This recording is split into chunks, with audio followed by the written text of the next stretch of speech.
성경 읽어진의 102일차 세번역 성경 이사야 20장에서 25장. 이사야 20장. 아시리아 왕 사르곤이 보낸 다르단 장군이 아스도스로 와서 아스돗을 점령하였다. 그의 주님께서 아모스의 아들 이사야를 시켜서 말씀하셨다. 주님께서 이사야에게 말씀하시기를 허리에 두른 베옷을 벗고 발에서 신을 벗으라고 하셨다. 그래서 이사야는 말씀대로 옷을 벗고 맨발로 다녔다.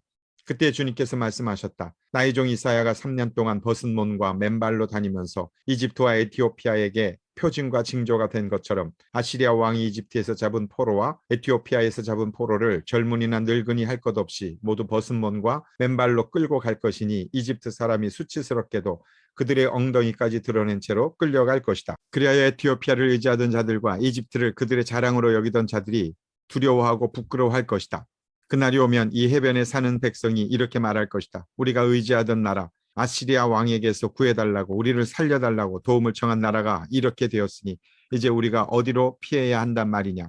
이사야 21장. 이것은 해변 광야를 두고 하신 엄한 경고의 말씀이다. 남 광야에서 불어오는 회오리 바람처럼 침략자가 광야에서 쳐들어온다.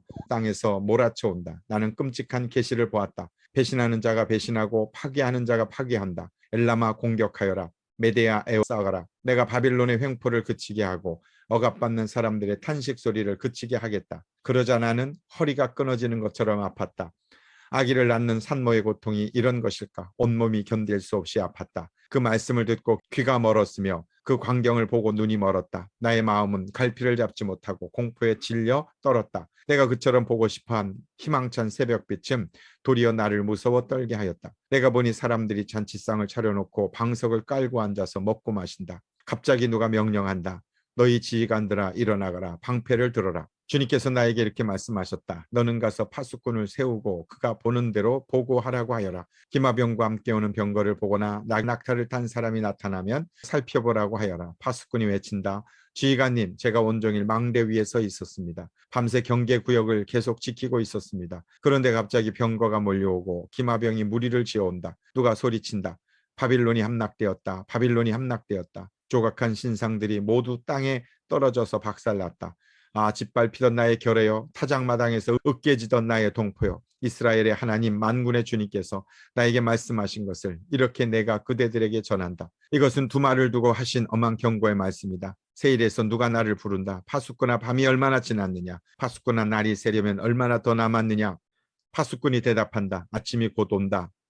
그러나 또다시 밤이 온다. 묻고 싶거든 다시 와서 물어보아라. 이것은 아라비아를 두고 하신 엄한 경고의 말씀이다. 드단 사람들아, 아라비아의 메마른 덤불 속에서 밤을 지새우는 드단 행상들아, 목마른 피난민들에게 마실 물을 주어라. 대마 땅에 사는 사람들아, 아라비아의 피난민들에게 먹거리를 가져다 주어라. 그들은 칼을 피하여 도망다니는 사람들이다. 칼이 그들을 치려하고 화살이 그들을 꿰뚫으려 하고 전쟁이 그들의 목숨을 노림으로 도망다니는 신세가 되었다. 주님께서 나에게 이렇게 말씀하셨다. 1년 기한으로 머슴살이를 하게 된 머슴이 날수를 세듯이 이제 내가 1년을 샌다. 1년 만에 게달의 모든 허세가 사라질 것이다. 게달의 자손 가운데서 활 쏘는 용사들이 얼마 남는다고 하여도 그 수는 매우 적을 것이다. 주 이스라엘의 하나님께서 이렇게 말씀하셨다. 이사야 22장. 이것은 환상골짜기를 두고 하신 엄한 경고의 말씀이다. 너희가 무슨 변을 당하였기에 모두 지붕에 올라가 있느냐. 폭동으로 가득 찬 성읍, 시끄러움과 소동으로 가득 찬 도성아. 이번 전쟁에 죽은 사람들은 칼을 맞아 죽은 것도 아니고 싸우다가 죽은 것도 아니다. 너희 지도자들은 다 도망치기에 바빴고 활도 한번 쏘아보지도 못하고 사로잡혔다. 사로잡힌 너희들도 아직 적군이 멀리 있는데도 지레 겁을 먹고 도망가다가 붙잡혀서 포로가 되었다. 그러므로 내가 통곡한다. 다들 비켜라. 혼자서 통곡할 터이니 나를 내버려 두어라. 내 딸 내 백성이 망하였다고 나를 위로하려고 애쓰지 말아라. 주 만군의 하나님께서 친히 환상 골짜기에 혼란과 학대와 소란을 일으키시는 나를 이르게 하셨다. 성벽이 헐리고 살려달라고 아우성치는 소리가 산에까지 사무쳤다. 엘람 군대는 화살통을 메고 왔고 기마대와 병거대가 그들과 함께 왔으며 기르 군대는 방패를 들고 왔다. 너의 기름진 골짜기들은 병거 부대의 주둔지가 되었고 예루살렘 성문 앞 광장은 기마 부대의 주둔지가 되었다. 유다의 방어선이 뚫렸다. 그때 너희는 숲을 궁에 있는 무기를 꺼내오고 일성에 뚫린 곳이 많은 것을 보았고 아렛못에는 물을 저장하였다. 예루살렘에 있는 집의 수를 세어보고는 더러는 허물어다가 뚫린 성벽을 막았다. 또한 옛 못에 물을 대려고 두 성벽 사이에 저수지를 만들기도 하였다.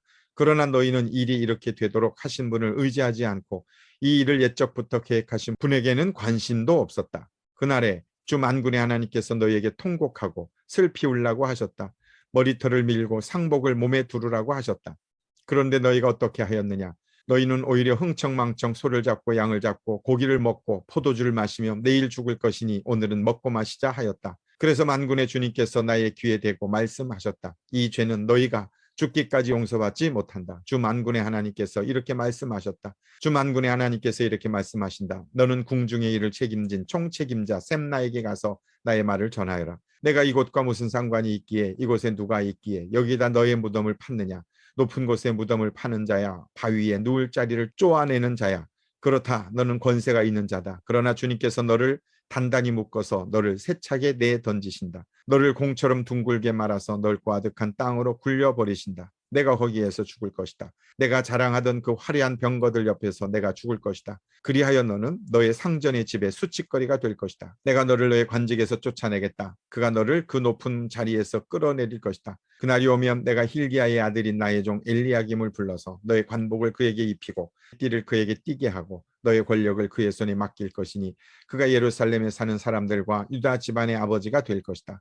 내가 또 다윗 집의 열쇠를 그의 어깨에 둘 것이니 그가 열면 닫을 자가 없고 그가 닫으면 열 자가 없을 것이다. 단단한 곳에 잘 박힌 못같이 내가 그를 견고하게 하겠으니 그가 가문의 영예를 빛낼 것이다. 그의 가문의 영광이 그에게 걸릴 것이다. 종지에서 항아리에 이르기까지 모든 작은 그릇돌과 같은 그 자손과 족속의 영광이 모두 그에게 걸릴 것이다.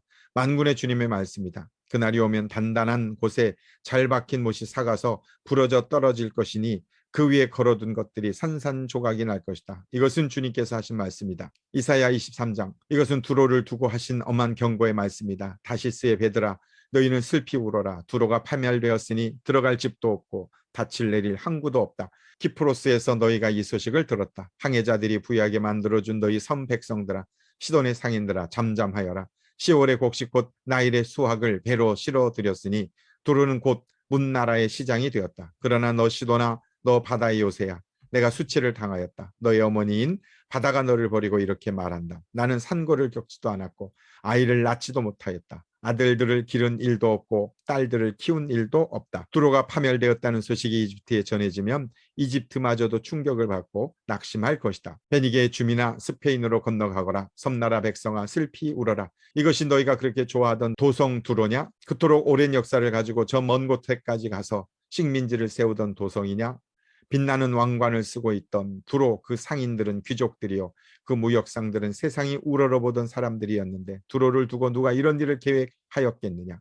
그 일을 계획하신 분은 만군의 주님이시다. 온갖 영화를 누리며 으스대던 교만한 자들을 비천하게 만드시고 이 세상에서 유명하다는 자들을 보잘것없이 만드시려고 이런 계획을 세우셨다. 스페인에 따라 너의 땅으로 돌아가서 땅이나 갈아라. 이제 너에게는 항구가 없다. 주님께서 바다 위에 팔을 펴셔서 왕국들을 뒤흔드시고 베니게의 요새들을 허물라고 명하셨다. 그래서 주님께서 이렇게 말씀하셨다. 처녀딸 시도나 너는 망했다.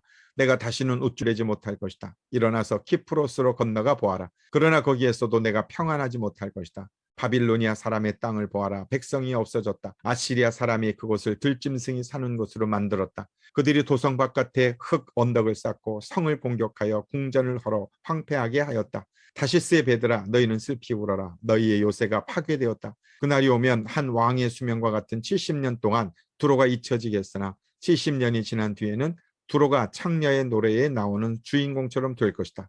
망각 속으로 사라졌던 너 가련한 창녀야, 수금을 들고 성읍을 두루다니며 감미롭게 수금을 타고 노래나 실컷 불러라. 남자들마다 내 노랫소리를 듣고 다시 너를 기억하여 모여들게 하여라. 70년이 지나가면 주님께서 두로를 돌보아 주셔서 옛날처럼 다시 해상무역을 하게 하실 것이다. 그때 두로는 다시 제 몸을 팔아서 땅 위에 있는 세상의 모든 나라의 돈을 끌어들일 것이다. 그러나 두로가 장사를 해서 벌어들인 소득은 주님의 몫이 될 것이다. 두로가 제 몫으로 간직하거나 쌓아두지 못할 것이다. 주님을 섬기며 사는 사람들이 두로가 벌어놓은 것으로 배불리 먹을 양식과 좋은 옷감을 살 것이다. 이사야 24장. 주님께서 땅을 텅 비게 하시며 황폐하게 하시며 땅의 표면을 뒤엎으시며 그 주민을 흩으실 것이니 이 일이 백성과 제사장에게 똑같이 미칠 것이며 종과 그 주인에게 하녀와 그 안주인에게 사는 자와 파는 자에게 빌려주는 자와 빌리는 자에게 이자를 받는 자와 이자를 내는 자에게 똑같이 미칠 것이다. 땅이 완전히 텅 비며 완전히 황무하게 될 것이다. 주님께서 그렇게 된다고 선언하셨기 때문이다. 땅이 메마르며 시든다. 세상이 생기가 없고 시든다. 땅에서 높은 자리를 차지한 자들도 생기가 없다. 땅이 사람 때문에 더럽혀진다. 사람이 율법을 어기고 법령을 거슬러서 영원한 언약을 깨뜨렸기 때문이다. 그러므로 땅은 저주를 받고 거기에서 사는 사람이 형벌을 받는다. 그러므로 땅의 주민들이 불에 타서 살아남는 자가 얼마 되지 않을 것이다. 새 포도주가 마르며 포도나무가 시든다. 마음의 기쁨이 가득 찼던 사람들이 모두 탄식한다. 소구를 치는 흥겨움도 그치고 기뻐 뛰는 소리도 멎고 수금 타는 기쁨도 그친다. 그들이 다시는 노래하며 포도주를 마시지 못할 것이고 독한 술은 그 마시는 자에게 쓰디 쓸 것이다. 무너진 성읍은 황폐한 그대로 있고 집들은 모두 닫혀 있으며 들어가는 사람이 하나도 없을 것이다. 거리에서는 포도주를 찾아 아우성치고 모든 기쁨은 슬픔으로 바뀌고 땅에서는 즐거움이 사라진다. 성읍은 폐허가 된 채로 버려져 있고 성문은 파괴되어 조각난다. 이 땅에 이러한 일이 일어나고 거기에 사는 백성에게 이러한 일이 일어날 것이니 마치 올리브 나무를 떤 다음과 같고 포도나무에서 포도를 거둔 뒤에 남은 것을 주울 때가 같을 것이다. 살아남은 사람들은 소리를 높이고 기뻐서 외칠 것이다. 서쪽에서는 사람들이 주님의 크신 위엄을 말하고 동쪽에서는 사람들이 주님께 영광을 돌릴 것이다. 바다의 모든 섬에서는 사람들이 주 이스라엘의 하나님의 이름을 찬양할 것이다. 땅끝에서부터 노래하는 소리, 의로우신 분께 영광을 돌리세 하는 찬양을 우리가 들을 것이다. 그러나 갑자기 나는 절망에 사로잡혔다. 이런 변이 있나? 이런 변이 또 어디에 있단 말인가? 나에게 재앙이 닥쳤구나. 약탈자들이 약탈한다. 약탈자들이 마구 약탈한다. 땅에 사는 사람들아, 무서운 일과 함정과 올가미가 너를 기다리고 있다. 무서운 소리를 피하여 달아나는 사람은 함정에 빠지고 함정 속에서 기어나온 사람은 올가미에 걸릴 것이다. 하늘의 홍수문들이 열리고 땅의 기초가 흔들린다. 땅덩이가 여지없이 부스러짐, 땅이 아주 갈라지고 땅이 몹시 흔들린다. 땅이 술 취한 사람처럼 몹시 비틀거린다. 폭풍 속의 오두막처럼 흔들린다. 세상은 자기가 지은 죄의 무게에 짓눌릴 것이니 쓰러져서 다시는 일어나지 못할 것이다. 그날이 오면 주님께서 위로는 하늘의 군대를 벌하시고 아래는 땅에 있는 세상의 군왕들을 벌하실 것이다. 주님께서 군왕들을 죄수처럼 토굴 속에 모으시고 오랫동안 감옥에 가두어 두셨다가 처형하실 것이다. 만군의 주님께서 왕이 되실 터이니 달은 볼낯이 없어 하고 해는 부끄러워할 것이다. 주님께서 시온산에 앉으셔서 예루살렘을 다스릴 것이며 장로들은 그 영광을 볼 것이다. 이사야 25장. 주님은 나의 하나님이십니다. 내가 주님을 높이며 주님의 이름을 찬양하겠습니다. 주님께서는 놀라운 일들을 이루시고 예전에 세우신 계획대로 신실하고 진실하게 이루셨습니다. 주님께서는 성읍들을 돌무더기로 만드셨고 견고한 성읍들을 폐허로 만드셨습니다. 우리의 대적들이 지은 도성들을 더 이상 도성이라고 할 수 없게 만드셨으니 아무도 그것을 재건하지 못할 것입니다.